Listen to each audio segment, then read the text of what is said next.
Good evening, everyone. Welcome to the Carolina Weather Group. Happy to have you this evening. And tonight, our guest is Mark Sudduth from hurricanetracks.com. And Mark seems to join us every year towards the end of the season to try to recap all that's went on in the tropics and, well, even winter storms, as Mark is now chasing some winter storms. So we'll talk all about that tonight.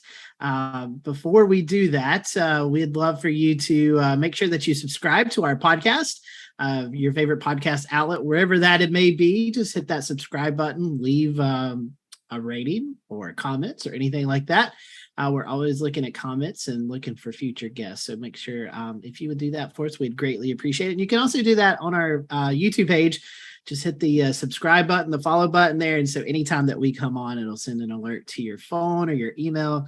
That way you can see the latest episodes from the Carolina Weather Group. So thank you for doing that. We appreciate that. So let's bring in Mark, our guest tonight. Mark, man, it's been a busy year for you. I mean, I think we were talking off camera here just a little bit ago, how this fall really has been pretty busy for you. So how have you been lately? Really since late August when, because we had a shutout, no name storms in August, the tropics picked up. But, since we last talked, I guess at the tail end of the 21 season, Ida was the big event. And this year it was another 3-letter name, Ian. So, we're going to continue that. In 23, I don't know what the I storm is. You'd think I would know that. I don't think it's 3 letters for next year. That the odds of that are pretty slim. But there's something about that I storm, right? But ever since we got together last, let's see, we had several winter storms in the Carolinas in January where I got to see 2 out of you 4 in person. That was nice. I got to come to the western part of the state, try out my new Toyota Tacoma. It was brand new when I brought it up there to Asheville and to Hickory. And then since then, I went up to the Great Lakes for a lake effect event, and then a big nor'easter last winter. Still this year, that's the thing. And then kind of calmed down a little bit, had some conferences to attend, then some spring severe weather work out in the Great Plains. We're always trying different things. I know there's 10,000 storm chasers and, what's left to do? Well, plenty. There's always a different angle, a different way, just a different perspective on things. And, we tried to do that, working with some of our colleagues. And then it was, summer. And we had an anticipation of a very busy hurricane season. The Euro seasonal in June was projecting an ace this year of 225. Kind of didn't happen, but it didn't matter. We still had the impacts, right? That's a whole other story. And then we just kind of waited. Okay, when are these hurricanes going to come? From a scientific perspective, of course, we got all this equipment, all of this capability. We want to put it to use. And if it's going to be a busy season, let's go. And then we had the desert monsoon that cranked up. That was very well forecasted. In fact, I got my Arizona shirt on here. This is, you can't get these. These are from the Hot Shots memorial that they died there, 19 of them in Arizona, the Granite Mountain Hot Shots. They have a memorial there. And there's this little roadside attraction that you can buy these shirts from some of the rangers, the state of Arizona park rangers. But anyway, went out for the monsoon. That's where I got this. That was really active, very well forecast by the guidance that came to pass. They need the rain out there always. And then, like I said, we waited for the hurricanes. August was a big 0, but then September more than made up for it. Fiona, played kind of cat and mouse with the east coast of the U.S., finally going up into Nova Scotia after devastating Puerto Rico.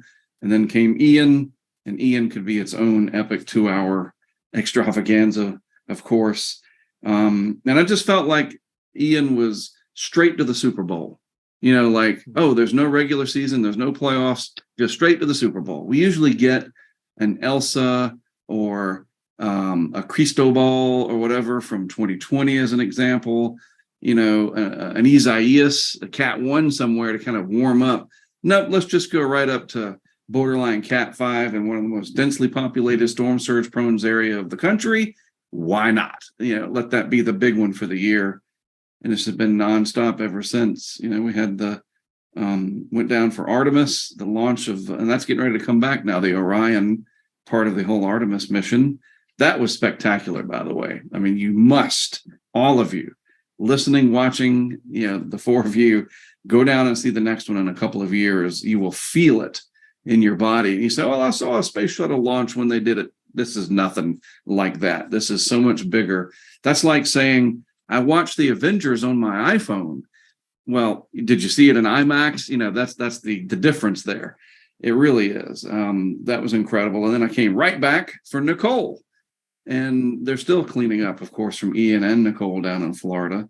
And then we had the lake effect snow. Actually, it was Nicole, then Artemis, then lake effect snow. See, I'm already mixing it up myself.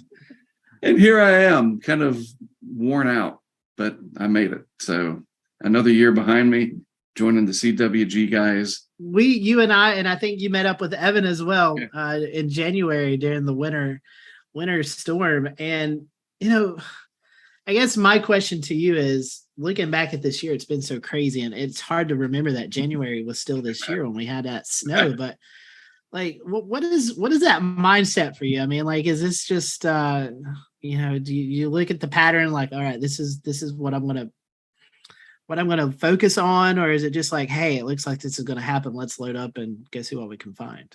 Yeah, I mean, I watched the mainly the GFS operational every day, just like I look for hurricanes, and you just get used to it. You get obsessed in a good way with the weather. You know what you're looking for. It's just so automatic.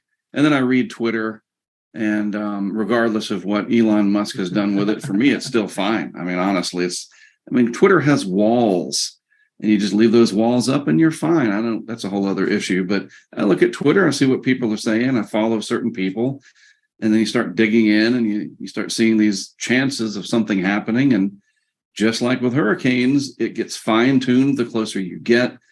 And at the heart of it, I'm a weather geek and always have been.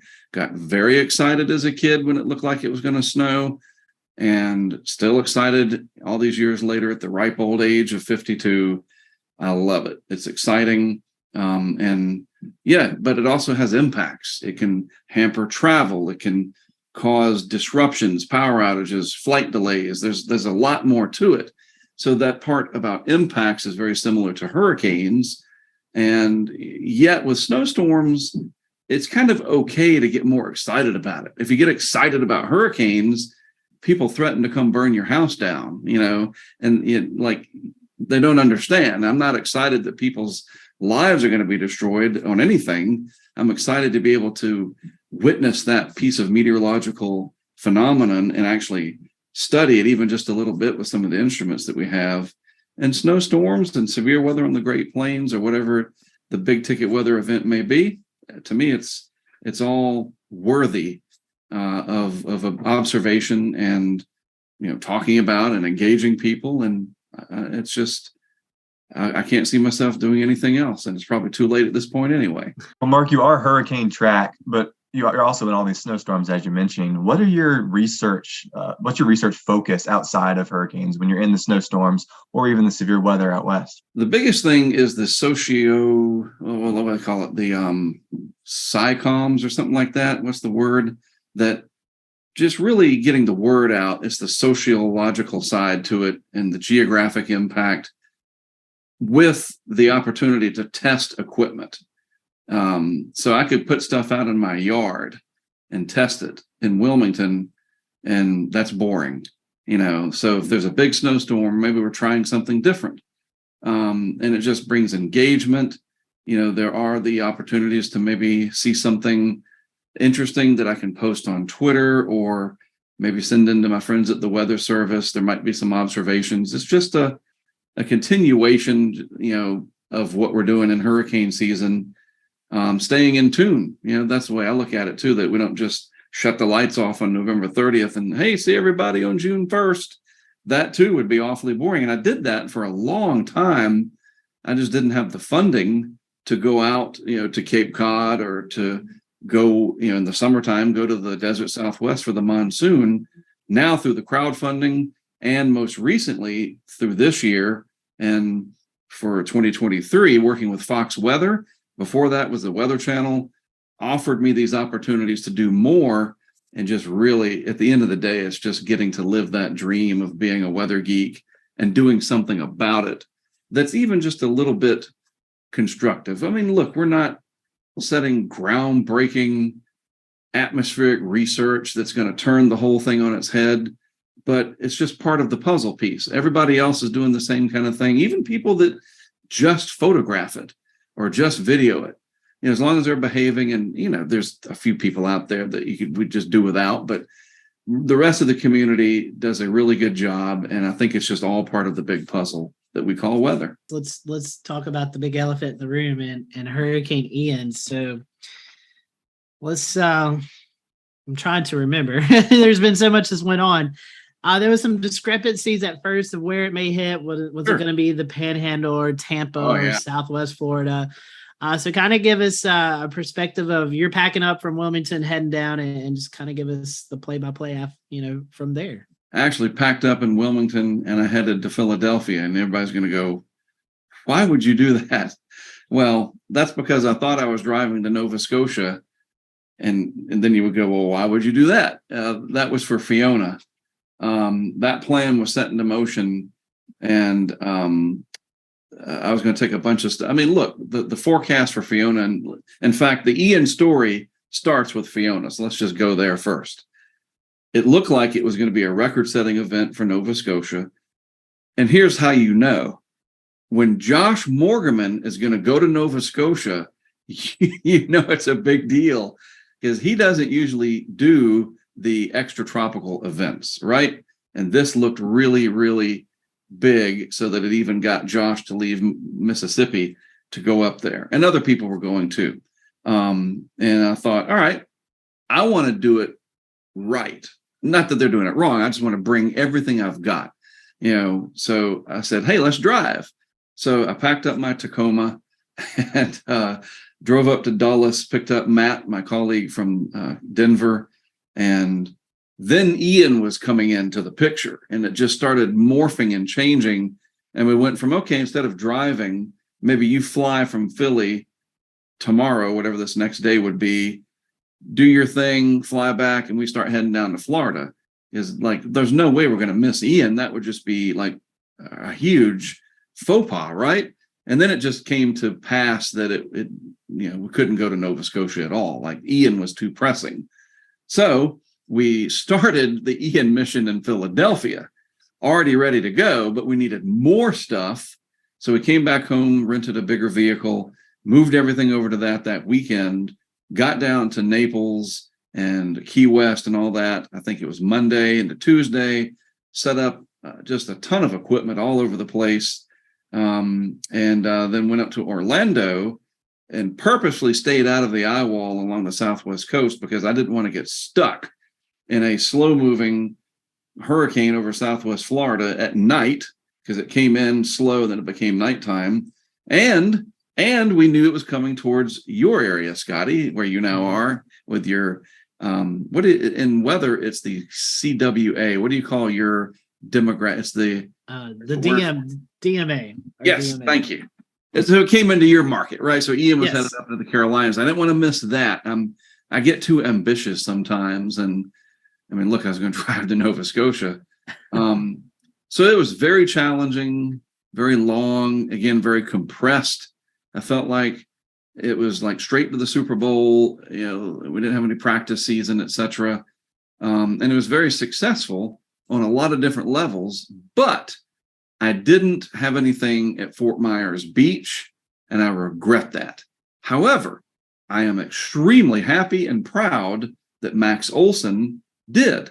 Following what I've done with our remote cams, I don't have a patent on it. I don't stop people. That's great. And he was there. He had his camera there, and we've seen it. I mean, that's remarkable. And it's really neat to be able to compare Max's video from Fort Myers Beach to the Michael video that we had in Mexico Beach. Both of them high-end hurricanes, different surges. There's a lot that can be gleaned from that. So I'm glad we had stuff. Look, we had something 14 miles away in Captiva, but that just goes to show you 14 miles. Look at the difference. Our camera in Captiva went right through the eye. The eye came right over it. It was kind of rough and tumble, a little exciting, but nothing at all that looks like Max's video down in that right front quadrant at that little catcher's mitt that we know of as Fort Myers Beach. I think that is a huge lesson in, you're going to stake your whole life on 14 miles. I've done this for 30 something years, and I missed it by 14 miles in terms of the jackpot. And I'm just going down there to do this stuff and set up my whatever. I don't live there. And there are people that decided, yeah, I'm going to wait and see. And, and look what happened. Max caught some of them floating away. They lived, but what a story. I mean, so Ian was a lesson for me, kind of humbling. Like, I'm not always going to have my Mexico Beach or my Ida, and that's not what it's all about. I do the best I can. And it's good to see other people doing more stuff too with remote cams. It's a big world. There's plenty of room for cameras out there. And then what the public had to deal with the cone and, it's going to wherever, I don't have to worry about it. And just not understanding impacts versus, it is going up towards Tampa. Yeah, well, Naples could still have 6 to 9 feet of surge. Ian is going to be sort of haunting the emergency management and weather community for a long time to come. Because it caught us off guard as a community, that over 150 people died, if memory serves, from the latest data, multi-billions of dollars in damage, of course, which was not much you can do about that. That was just waiting to happen. But the deaths is unacceptable. Even one is unacceptable. So why did that happen? Southwest Florida is such an educated, wealthy area. Why were people filming their McLarens floating out of their houses in Naples, and they look outside and it's like they're in a fishbowl? Dan Brown from the National Hurricane Center told me, and this is a great line, so it's his line, Ian is the most documented storm surge event in all of human history, probably, paraphrasing our conversation. And it's not from people like me or Max or anybody else. It's from all of the people that used this to record, in some instances, their own deaths. That's not good. That's we have to do better. So Ian is a lesson in, we can still catch that right hook, so to speak. We're social media. We're all so smart with all this technology and TV everywhere and GIS stuff and all these maps. And yet we still get the right hook. It comes out of nowhere sometimes. Well, let's talk about the event up in the Great Lakes, the Buffalo Snow. That's goodness. I remember seeing pictures of the Buffalo Bills Stadium, and the snow was, from the field level to where the seats are. It was level. It was eye to eye. So there was a lot of snow up there. Yeah, that was well advertised. And I do finally have my chronology straight. It was Nicole, and then Artemis, and then the Great Lakes Snow event. Because I remember when I was down in Titusville to watch Artemis, I had a GoPro sitting there. I put it on a rock next to the water. I guess it's the Intracoastal Waterway or whatever it is between the barrier islands out there where Cape Canaveral is and Titusville. And there's these wrecked sailboats that are up on this park, and one of those is in the shot.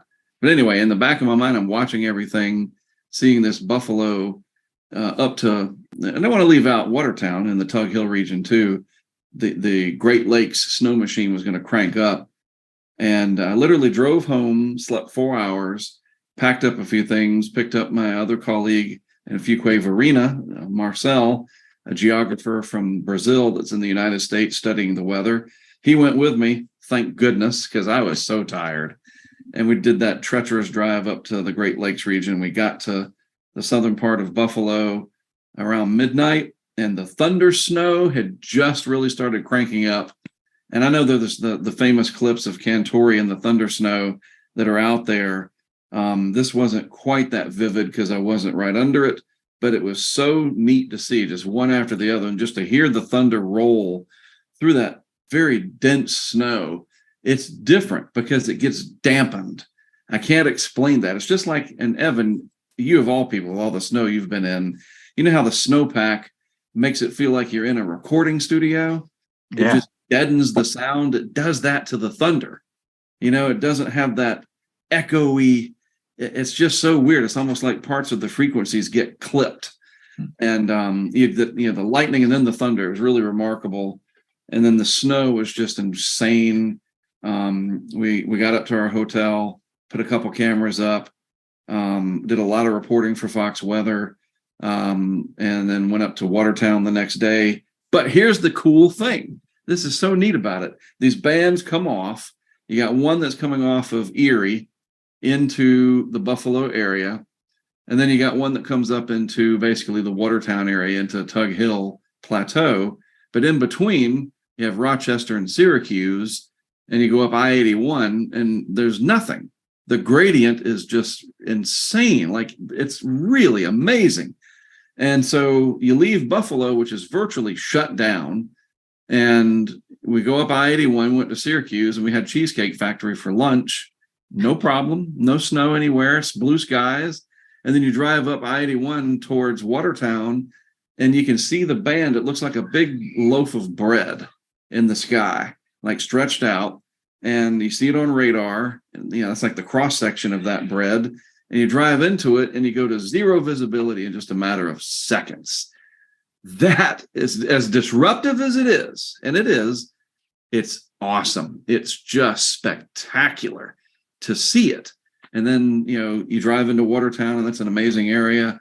And parts of Watertown were open, like no big deal because they're plowing and they keep everything. Buffalo just got so much in some areas that they, some areas, Hamburg and what's that one area close to the stadium? Orchard Park? Is it Orchard Park?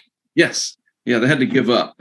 Just let nature do its thing, and they'll catch up later.